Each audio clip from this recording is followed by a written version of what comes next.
राहुल, हमने सुना है भाई तुम अपनी भैंस को बेच रहे हो। अगर जो भैंस को बेच रहे हो तो हमें बेच दो यार, हम भैंस ही खरीदने आए हुए हैं। मोदी जी, मुझे अपनी भैंस तो बेचनी है, लेकिन जब तक रेट सही ढंग से नहीं मिलेगा मैं भैंस अपनी नहीं बेचूंगा। अब ये कोई आके सोचे कि मैं औने पौने दाम में अपनी भैंस बेच दूं तो बिल्कुल भी नहीं बेचूंगा। रेट ठीक ठाक अगर जो दे रहे हो तो मैं बेच दूंगा अपनी भैंस। अरे राहुल, तुमको कौन बोल रहा है कि तुम अपनी भैंस को औने पौने दाम में बेचो? भाई अच्छे दाम में बेचो, तुमने खिलाया पिलाया इतने दिनों से पाला है तो औने पौने के दाम में क्यों बेचे हुए? ठीक ठाक रेट ले लो, लेकिन ये बताओ किस भाव में बेचोगे, क्या रेट है तुम्हारी भैंस का? अपना पहले रेट बताओ, उसके बाद मैं बताता हूँ किस लायक है तुम्हारी भैंस। मोदी जी, मेरे भैंस का रेट एक ही रेट है, 80,000 रुपए लूंगा जब जाके मैं भैंस दूंगा, क्योंकि मैंने इस भैंस के ऊपर बहुत मेहनत की है, इसको अच्छी तरह से खिलाया पिलाया है, रोज नहलाता हूँ इसको। देखो कितनी तंदुरुस्त भैंस है मेरी। अब 80,000 रुपए दे रहे हो तो ले जाओ मेरी भैंस। ना ना राहुल, बहुत ज्यादा बता रहे हो भाई। 80,000 रुपए लायक तो तुम्हारी भैंस नहीं है, बिल्कुल नहीं। बहुत ज्यादा से ज्यादा तुम्हारी भैंस 40,000 रुपए में बिकेगी और इतना ही पैसा हम दे पाएंगे।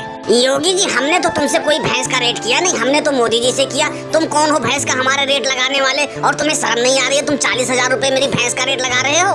अरे राहुल भाई, नाराज मत हो यार, हम तुम्हें बताना ही भूल गए कि योगी जी और हम साथ में भैंस खरीदते हैं। वैसे योगी जी ने सही रेट लगाया, कोई गड़बड़ रेट नहीं लगाया है। ऐसा करो 500 रुपए और फालतू ले लो, लेकिन भैंस दे दो यार, इतना रेट सही है तुम्हारी भैंस का। मोदी जी, चुपचाप यहाँ से चले जाओ, मेरा माथा मत टनकाओ, ठीक है? 80,000 का भैंस मैं तुमको 40,000 में दे दूं, शर्म नहीं आ रही है? देख रहे हो लालू चाचा किस क्या रेट लगा रहे हैं हमारी भैंस का? जरा तुम ही कुछ बोलो। ऐसा है मोदी जी, तुमको राहुल की भैंस 40,000 की नजर आ रही है ना?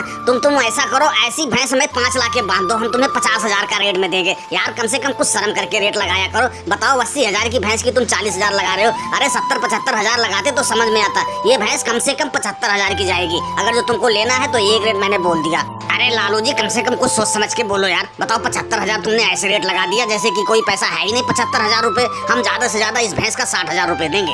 योगी जी, फिर तो ये भैंस नहीं बिकेगी, बिल्कुल भी नहीं बिकेगी। अगर जो 60,000 में इनको बेचना होगा तो ये भैंस मैं खरीद लूंगा। अगर जो तुमको लेना ही है तो इस भैंस का 73,000 रुपए देने पड़ेंगे। अब इससे एक पैसा कम नहीं होगा, मैंने बगैर राहुल से पूछे तुमको बोल दिया। लालू जी, मैं इधर उधर की बात नहीं करूंगा, मैं इस भैंस का एक ही रेट लगा रहा हूँ। अगर जो तुमको देना होगा तो दे देना, मैं इस भैंस का 70,000 रुपए दूंगा। अब अगर जो बताओ तुम्हें देना है तो अभी बयाना पकड़ो, और नहीं तो भाई मैं जाऊँ। राहुल, वैसे तुम्हारी भैंस का 70,000 रुपए ठीक मिल रहा है, अगर जो देना चाहो तो दे दो, रेट कोई बुरा नहीं है 70,000 रुपए। लालू चाचा, भला मैं तुम्हारी बात कैसे काट सकता हूँ? अब जब तुमने कह दिया 70,000 रुपए तो लाओ मोदी जी पैसे दो और ये लो भैंस पकड़ो। और दोस्तों, वीडियो पसंद आई हो तो वीडियो को लाइक और चैनल को सब्सक्राइब करना ना भूले। धन्यवाद।